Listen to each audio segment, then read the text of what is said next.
Morning students. Today we discuss about the packing efficiency in BCC body centred cubic unit cell के अंदर आज हम packing efficiency की बात करेंगे। जैसा कि आपको पता है body centred cubic unit cell के अंदर आपके जो कॉन्स्टिट्यूएंट्स पार्टिकल्स होते हैं, एटम्स होते हैं, वहाँ कहाँ प्रेजेंट होते हैं। एक तो आपके कॉर्नर्स के ऊपर प्रेजेंट होते हैं, साथ में आपके कहाँ प्रेजेंट होते हैं, सेंटर ऑफ बॉडी के ऊपर प्रेजेंट होते हैं। ठीक है, तो इसके अंदर हमने कैलकुलेशन नंबर ऑफ पार्टिकल्स के अंदर आप लोगों को बताया था कि जब भी आप कैलकुलेशन करते हो बीसीसी के अंदर तो total number of constituents particles कितने आ रहे थे यूनिट सेल के अंदर। Total number of constituents particles आ रहे थे आपके बीसीसी के अंदर 2। ठीक है, तो इसी से आज हम पैकिंग एफिशिएंसी निकालेंगे बीसीसी का। तो बीसीसी का देखो, हम जो एटम आपके होते हैं ना, जिससे हमें निकालना है अपना डेरिवेशन, वही लिख के चल रहे हैं एक बार। देखो, तो जैसे कि मान लीजिए एक तो आधा एटम आपका ये वाला प्रेजेंट होता है, इस कॉर्नर वाला लिख के चले। एक ही आपका बॉडी के ऊपर प्रेजेंट होता है पूरा एटम, ठीक है, और एक ही आधा एटम इस कॉर्नर के ऊपर प्रेजेंट होता है। हमने ले लिया मतलब ये वाली सरफेस आपकी, ये वाली लिख के चले। इसको नाम दे लो आप ABCD। इसको एक इमेजिनरी लाइन से ज्वाइन कर दो आप। एससी को कर दिया भाई, एससी को इमेजिनरी लाइन से ज्वाइन। अब इसका रीजन क्या है भाई हमारा ज्वाइन करने का, हम बताएंगे आपको। तो इसके अंदर ये रेडियस आर हो गई, ये मान के चलो सेंटर इस एटम का आर था, तो यहाँ भी आर हो गई, यहाँ भी आर हो गई, और यहाँ भी आर हो गई। ठीक है, तो उसके बाद हमें क्या कैलकुलेट करना है, पाइथागोरस प्रॉपर्टी से हम AD स्क्वायर की वैल्यू निकालना चाहते हैं। तो AD स्क्वायर इक्वल टू किसके इक्वल हो गया, AC का स्क्वायर प्लस CD का square, AC square plus CD का स्क्वायर। लेकिन हमें किसकी वैल्यू कैलकुलेट करनी पड़ेगी, पहले AC की वैल्यू कैलकुलेट करनी पड़ेगी। इसलिए हम AC की वैल्यू क्या होगी, इसको इक्वेशन 1 दे दूँ। AC square equal to AC का स्क्वायर क्या हो गया, इक्वल टू हो गया आपका AB प्लस BC के, AB स्क्वायर प्लस BC का स्क्वायर। अब आपकी एज हमने पता है यूनिट से, आपकी जो क्यूब होती है उसकी एज हमेशा ए होती है, सारी लेंथ इक्वल होती हैं। तो आपकी AC का स्क्वायर क्या हो गया, AC का square is equal to A square plus में BC का A स्क्वायर। तो AC square is equal to 2A square. AC क्या हो गया आपकी 2A स्क्वायर। तो अब AD स्क्वायर की वैल्यू निकाल सकते हैं। तो AD square is equal to AC square की वैल्यू वहाँ पुट कर दो 2A स्क्वायर, प्लस में CD की वैल्यू क्या थी आपकी A थी, तो वो भी क्या हो गई A स्क्वायर।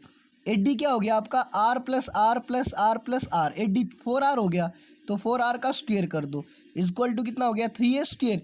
तो ये क्या हो गया 16R square equal to 3A square.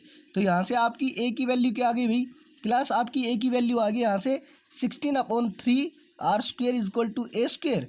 तो this implies that A equal to कितना आ गया आपका 4/√3R। ए की वैल्यू आ गई। अब पैकिंग एफिशिएंसी निकाल लेते हैं। पैकिंग एफिशिएंसी, पैकिंग फ्रैक्शन, आपकी पैकिंग परसेंटेज क्या होती है। अगर packing efficiency percentage of packing निकाल रहे हैं तो भाई 2 एटम होते हैं, 2 × 4/3 πr क्यूब। आर क्या रेडियस ऑफ आपका सफियर, एटम की रेडियस है, अपॉन में volume of cube A cube, multiply में 100। तो कितना था 2 × 4/3 πr क्यूब। ए की वैल्यू कितनी आई थी आपकी 4/√3R आई थी आपकी। तो क्या करेंगे हम A क्यूब की वैल्यू पुट करेंगे, तो मल्टीप्लाई 64/√3R क्यूब मल्टीप्लाई 100। तो आपकी पैकिंग फ्रैक्शन आ जाएगा 68% सोल्व करने के ऊपर। अब हम डिफेक्ट्स की बात करेंगे। डिफेक्ट्स क्या होते हैं आपके भाई, डिफेक्ट्स वो होते हैं जब आपके क्या होता है कि किसी क्रिस्टलाइन सॉलिड के अंदर रेगुलर अरेंजमेंट के अंदर डेविएशन आ जाता है, तो उसको क्या बोलते हैं, डिफेक्ट्स बोलते हैं। डिफेक्ट्स आपके 3 टाइप के होते हैं, स्टिकोमेट्रिक डिफेक्ट्स, नॉन स्टिकोमेट्रिक डिफेक्ट्स और इम्प्योरिटी डिफेक्ट्स। स्टिकोमेट्रिक डिफेक्ट्स के अंदर क्या होता है कि जो आपकी स्टिकोमेट्री होती है क्रिस्टल की, स्टिकोमेट्री का मतलब क्या होता है, जो रेशियो होता है ना आपका कैटाइंस का और एनाइंस का, वो सेम रहता है। मतलब जैसे कि जो आपकी मोलिकुलर फॉर्मूले के अंदर था ना, वो एज इट इज रहेगा। ठीक है, तो इसको क्या बोलते हैं कि स्टिकोमेट्रिक डिफेक्ट्स के अंदर आपकी स्टिकोमेट्री रिमेन सेम रहती है, उसमें कोई भी आपका डेविएशन नहीं आता है। स्टिकोमेट्रिक डिफेक्ट आपके फिर 3 टाइप के हो जाते हैं। एक तो आपका वैकेंसी डिफेक्ट, 4 टाइप हो जाते हैं। वैकेंसी डिफेक्ट हो जाता है, इंटरस्टिशियल डिफेक्ट हो जाता है, स्कोटकी डिफेक्ट हो जाता है, फ्रैंकल डिफेक्ट हो जाता है। देखो वैकेंसी डिफेक्ट नाम से पता चल रहा है वैकेंसी हो गई, जो आपकी लैटिस साइट होती है ना, वहाँ से क्या हो जाता है आपके आइंस मिस हो जाते हैं, तो उसमें क्या हो जाती है वैकेंसी डिफेक्ट हो जाते हैं। इंटरस्टिशियल डिफेक्ट जब क्या होता है कि आपके आइंस लैटिस साइट को छोड़ के कहाँ जाए, इंटरस्टिशियल पोजीशन के ऊपर आ जाए, तो हम उसे क्या कहते हैं, इंटरस्टिशियल डिफेक्ट कहते हैं। और अब important topic Schottky defect. Schottky defect क्या होते हैं कि इस डिफेक्ट के अंदर जो आपके कैटाइंस होते हैं ना, उतने ही नंबर आपके क्या होंगे, एनाइंस के मिस होंगे अपने लैटिस साइड से। ठीक है, लैटिस साइड से दोनों मिस हो गए, तो उनकी जगह क्या क्रिएट होंगे, होल्स क्रिएट होंगे। होल्स क्रिएट होंगे लेकिन उन होल्स को कौन फिल कर उन होल्स क्रिएट होंगे आपके, ठीक है। तो equal number of cations miss हुए, equal number of anions miss हुए, तो आपका क्रिस्टल क्या हो गया, इलेक्ट्रिकली न्यूट्रल हो गया। For example sodium chloride KCl वगैरह हो गया। जैसे कि भाई आपने देखा स्कॉटकी वाला ले लो, ये इसकी ये होती है ना, ये आपकी सारी लैटिस साइट और जो बीच वाली साइट होती है इसको इंटरस्टिशियल साइट बोलते हैं, ठीक है। स्कॉटकी डिफेक्ट का बता रहा हूँ मैं आपको, इसके अंदर इक्वल नंबर ऑफ कैटाइन और एनाइन मिसिंग होते हैं। तो देखो यहाँ पे A पॉजिटिव मिस हो गया, मतलब कैटाइन मिस हो गया आपका, और यहाँ पे क्या हो गया, B नेगेटिव मिस हो गया, एनाइन हो गया, एक कैटाइन मिस हुआ, एक ही एनाइन मिस हुआ, तो मतलब इक्वल नंबर ऑफ कैटाइन्स एनाइन्स मिस हो गए, ठीक है। तो इस चीज़ को हम क्या बोलते हैं भाई, इसको बोलते हैं आपका स्कॉटकी डिफेक्ट। दूसरा कंडीशन आप पढ़ लोगे, कंसिक्वेंसेस इसके पढ़ लोगे। बात करते हैं फ्रैंकल डिफेक्ट की।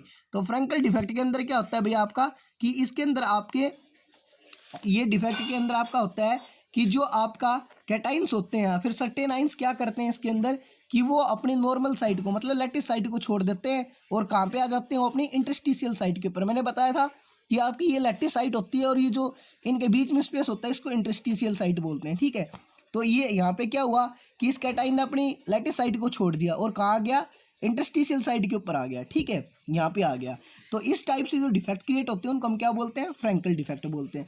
नॉन स्टिकोमेट्रिक डिफेक्ट क्या होते हैं, वो डिफेक्ट होते हैं जिनके अंदर स्टिकोमेट्री चेंज हो जाती है, मतलब रेशियो ऑफ कैटाइन और एनाइन का चेंज हो जाता है जो इनका मोलिकुलर फॉर्मूला था उससे। स्टिकोमेट्रिक डिफेक्ट आपके दो टाइप के होते हैं, एक मेटल एक्सेस डिफेक्ट होता है, एक मेटल डेफिशिएंसी डिफेक्ट होता है। मेटल एक्सेस डिफेक्ट के अंदर क्या होता है कि इसके अंदर आपका क्या हो जाता है कि मेटल का एक्सेस हो जाता है, मतलब क्या हो जाता है कि जो आपके कैटाइंस होते हैं उनकी ज़्यादा संख्या हो जाती है एज कम्पेयर टू एनाइंस, तो जिसकी वजह से डिफेक्ट क्रिएट हो जाता है। तो ये दो टाइप से होता है, due to the anion vacancy, या तो क्या हो जाए कि एनाइन अपनी जगह को छोड़ के चला जाए, या फिर क्या हो जाए कि एक्स्ट्रा कैटाइन प्रेजेंट हो जाए कहाँ पे, इंटरस्टिशियल साइट के ऊपर। तो पहला देखते हैं due to the anion vacancies. Anion vacancies के अंदर सिंपल सी बात है भाई, वही कि आपका कोई भी एनाइन था B नेगेटिव, वो यहाँ से चला गया तो यहाँ पे होल क्रिएट हुआ, लेकिन इलेक्ट्रिकली न्यूट्रलिटी को मेंटेन करने के लिए हमने क्या कर दिया कि जो होल क्रिएट हुआ उसके अंदर इलेक्ट्रॉन यहाँ पे उस एनाइन की जगह कौन ले लेता है, इलेक्ट्रॉन ले लेता है। तो अब इसके अंदर आप देखोगे तो कैटाइन ज़्यादा हो जाएंगे, एनाइन कम हो जाएंगे, तो जिसकी वजह से क्या हो गया, मेटल एक्सेस डिफेक्ट हो गया। दूसरा क्या होता है आपका, दूसरा होता है due to the excess number of cations present at the interstitial site. इसके अंदर क्या हो गया कि भाई इसके अंदर आपका एक कैटाइन ज़्यादा आ गया कहाँ पे, इंटरस्टिशियल साइट के ऊपर, कोई एक्स्ट्रा कैटाइन आ गया कहाँ, इंटरस्टिशियल साइट पे। इलेक्ट्रिकल न्यूट्रलिटी को मेंटेन करने के लिए हमने क्या प्लेस कर दिया, एक इलेक्ट्रॉन को प्लेस कर दिया कहाँ पे, इंटरस्टिशियल साइट के ऊपर, ताकि आपकी इलेक्ट्रिकल न्यूट्रलिटी हमेशा क्या रहे, मेंटेन। और इसमें गिन के देखोगे तो आपके कैटाइन ज़्यादा होंगे, एनाइन कम होंगे। दूसरा आता है आपका मेटल डेफिशिएंसी डिफेक्ट। इसके अंदर भी आपका सेम वही होता है कि भाई कैटाइन वैकेंसीज, इसके अंदर क्या कर दोगे, उसके अंदर जैसे कि आप एनाइन को बाहर निकाल रहे थे मतलब इंटरस्टिशियल साइड्स के, यहाँ पे आप क्या कर दोगे, कैटाइन को बाहर निकाल दोगे अपने लैटिस साइड से। तो कैटाइन को बाहर निकाल दोगे तो जिसकी वजह से आपका क्या क्रिएट हो जाएगा, कोई होल क्रिएट हो जाएगा, ठीक है, प्रेजेंस ऑफ एक्स्ट्रा एनाइंस।